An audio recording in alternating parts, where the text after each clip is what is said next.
আসসালামু আলাইকুম, ইশরাত কিচেনে স্বাগত। তো এখানে আমি চটপটির ডাল সারা রাত ভিজিয়ে রেখেছিলাম, 5-6 ঘন্টা ভিজিয়ে রাখার পরে ভালো করে পরিষ্কার করে নিয়ে একটা হাঁড়িতে ডাল দিয়ে এখানে আমি লবণ আর সামান্য একটু ধনিয়া গুঁড়ো দিয়ে ডালটাকে সিদ্ধ বসিয়ে দিয়েছি। তো ডালটা যখন সিদ্ধ হচ্ছে এখানে কাঁচামরিচ দিয়ে দিয়েছিলাম। তো তারপরে এখানে আলু সিদ্ধ করে সেটাকে কেটে এর ভেতরে দিয়ে দিয়েছি। চটপটি ডালের ভেতরে ডালটা যখন সিদ্ধ হয়ে আসবে, একদম নরম হয়ে আসবে, সেই সময় আলু সিদ্ধটা দিয়ে দিতে হবে। তো এই ক্ষেত্রে এখন দিয়ে দিব চটপটির মশলা, প্যাকেট মশলা সেটা পরিমাণ মতো দিয়ে, আর দিয়ে দিব এখানে বিট লবণ। তো বিট লবণটাও আপনারা পরিমাণ মতো দেবেন, যে যেভাবে খেতে পছন্দ করেন। তো এখানে আমি দিয়ে দিচ্ছি এখন প্রায় 7-8 চামচের মতো চটপটির মশলা। দেওয়ার পরে এখানে ভালো করে নেড়ে এটাকে আমি ভালো করে জাল দিয়ে নিব, যেন মশলার আর ফ্লেভারটা পুরো চটপটির ডালের মধ্যে চলে যায়। আর আলুর সাথে ডালটা একদম যখন ঘন হয়ে আসবে, ঝোলঝোল, এখানে যেভাবে আপনারা যে পরিমাণে চটপটির ঝোল খেতে চাবেন সেই পরিমাণে আর কি ঝোলটা রাখতে হবে। তো অন্যদিকে আমি পেঁয়াজ কুচি করে নিয়েছি বেশ খানিকটা, অনেকগুলো কাঁচামরিচ কুচি আর ধনেপাতা কুচি করে নিয়েছি। আর এখানে চটপটির জন্য টক তৈরি করে নেব। তো এখানে আমি তেঁতুল ভিজিয়ে রেখেছিলাম অনেকক্ষণ, তেঁতুলের কাপটা আমি বের করে নিয়েছি।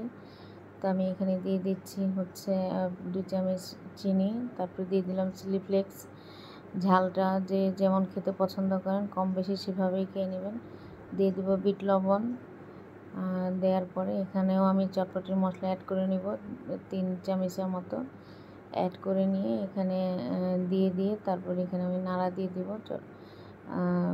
তেঁতুলের কাতরার সাথে। তো অবশ্যই এখানে আরেকটু পানি অ্যাড করে নিতে হবে।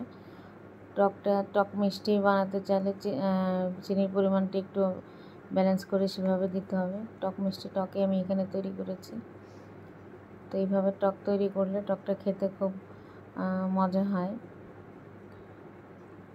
তো নেড়ে চেড়ে চিনিটা গলিয়ে যাওয়া পর্যন্ত এখানে টকটাকে নাড়তে হবে। তো আমার কাছে মনে হচ্ছে চিনি আর একটু লাগবে, তো আমি এখানে আরও 1 চামচ চিনি অ্যাড করে দিলাম টকের আসল স্বাদটা আসার জন্য। তো চটপটি বা ফুচকার মূলত টকটাই হচ্ছে আসল। টকটাকে যদি খুব সুন্দর করে তৈরি করা যায় তাহলে সেই চটপটি বা ফুচকাটা খেতে খুব সুস্বাদু হয়।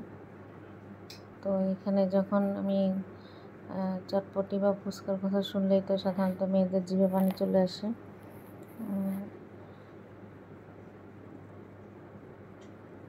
তো টকের কালারটা খুব সুন্দর হয়েছে।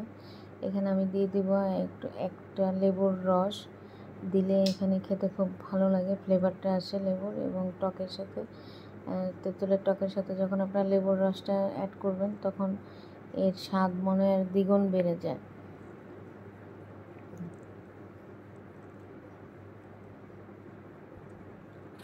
তো এই যে এখানে টক তৈরি করা হয়ে গেছে, আমি এখন এখানে পরিবেশন করব। তো আমি চটপটির বাটিতে নিয়ে ডালের ইয়েটা, তারপরে এখানে দিয়ে দিলাম শসা কুচি, আর এখানে যে পেঁয়াজ কাঁচামরিচ আর ধনেপাতা কুচি করে রেখেছিলাম সেটাও দিয়ে দিব। দেওয়ার পরে এখানে ডিম আমি গ্রেট করে রেখেছিলাম ঝুরি করে, সেটাও দিয়ে দিলাম পরিবেশনের সময়। দিয়ে এখানে আমি এখন দিয়ে দিব ফুচকাটা আমি ঘরেই ভেজে নিয়েছিলাম। এটা কেনা ফুচকা না, ঘরে ভেজে নিয়ে পরে এই যে আমার চটপটি রেডি খাবারের জন্য। খুব সুন্দর একটা কালার এসেছে। তো আপনারা বাসায় বানিয়ে নিতে পারেন এভাবে চটপটি, খেতে খুব ভালো হয়েছিল। তো আমার চ্যানেলের পাশেই থাকবেন। আসসালামু আলাইকুম।